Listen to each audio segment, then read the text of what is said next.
So this weekend I decided to check out the Steam NextFest for October, and I got the idea from the last time Skill Up did it.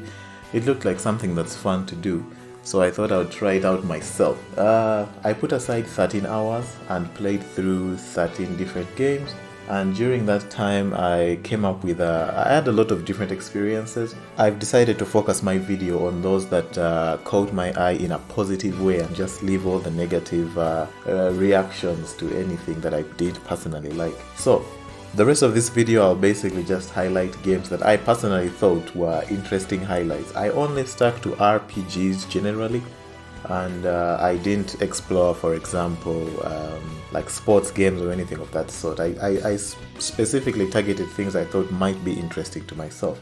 So with that being said, let's get started. The first game I noticed was Bound by Blades. This is a little game which has a bit of a childish kind of art style, in terms of looking almost like a child's painting or a child's drawing. It's a boss rush game, basically. You have these little characters that you choose, and then you basically just fight bosses. You go onto a resource management tool and throw yourself against these things. While it looks simplistic at first, it actually gets a bit complex as you keep fighting these bosses. There is 4 areas that you can move about, then you have to dodge, roll, reflect damage, shield, and for me it kind of surprised me. It looked really cheap at initially, and then as I kept playing I realized that actually some of these things, if you're not paying attention or making poor decisions, it can actually keep you on your toes quite a bit. So I was impressed by that.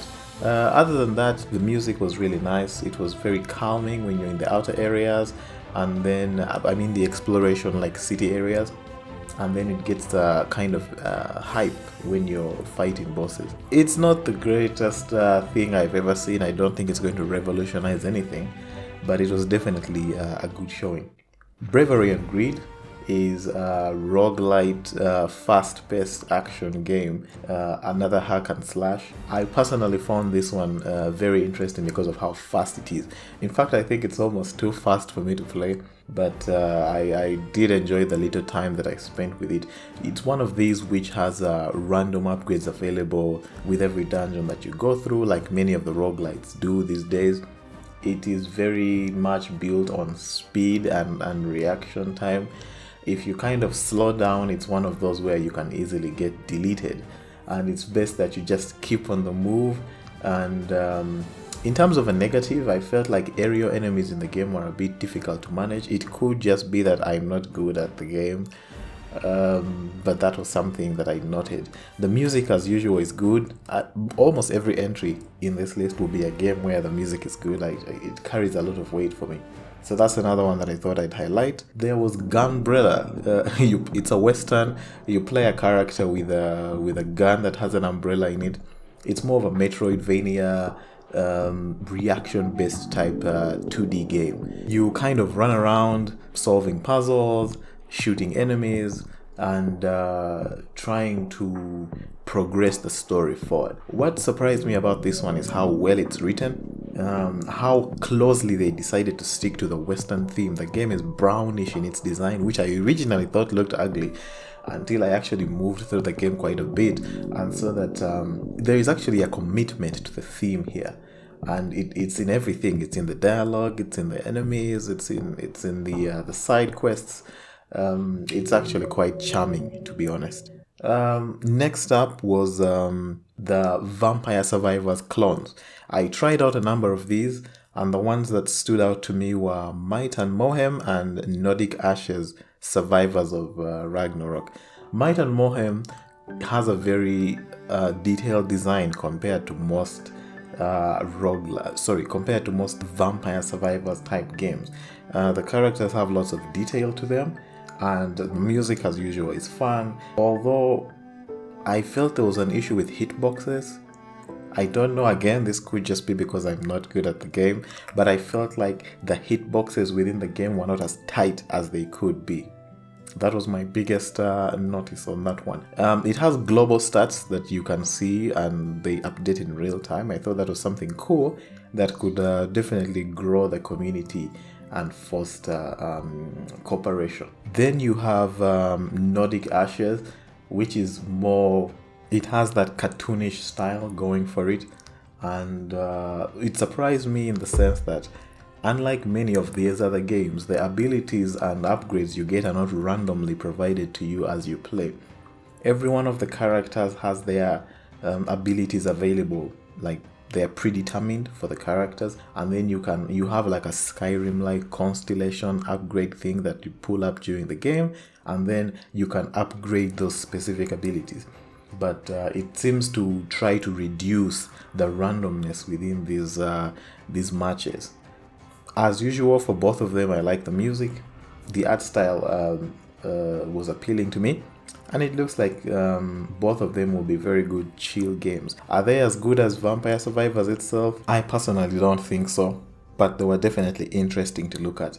Now, the last game I'll mention before I go into my two absolute highlights is Undecember. This is a Diablo-like hack and slash top-down RPG thing. It's fully online. It seems to be like a mobile game port. All the currencies have paid and free versions against them. It had a few glitches, but it was the most AAA looking, high budget presented game that I tried out. And I thought that was worth mentioning. In terms of its cinematics and its graphics, they put quite a lot of work into it, enough that I think it's worth highlighting, especially compared to the others. My only worry is that it seems like it was ported to Steam just to increase its reach. A lot of the contextual things on the map seem like they are designed for mobile.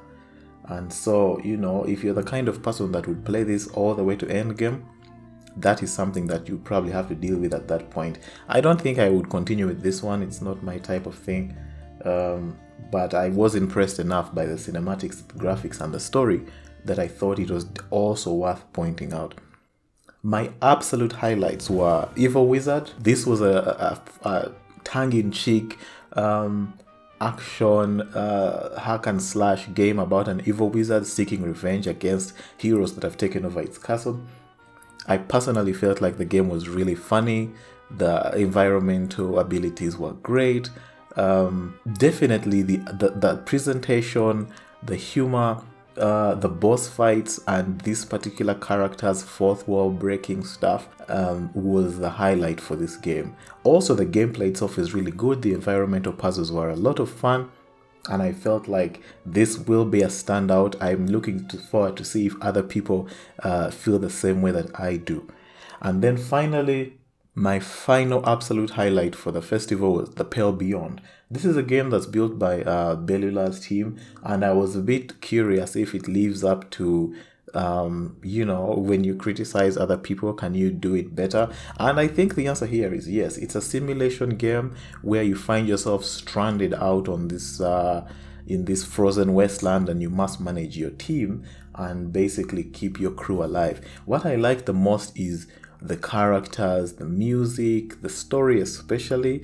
There was a lot that they provided during this demo, and it really gives you a lot of time to get to know many of the characters. This is one of these demos where I feel like if you stick it out to the end, you will definitely be picking the game up. Everything is laid out on the table here. The demo comes out with a lot of confidence. I was actually stuck playing this for quite some time, and I actually wish the game was released right now so I could just play through the whole thing. I think the characters are individually designed, and it's one of those games where it actually feels like your decisions do matter as you play further down the line. It's not a mass market appeal type of game. It definitely is a very niche experience and appeals to a very specific type of person. But if you are that type of person, I think from what I've seen, this is definitely one of the highest value propositions for that type of game that you can find around. And yeah, I wanted to keep this short. I think it's already gone longer than I hoped. Thanks for listening this long, and take care.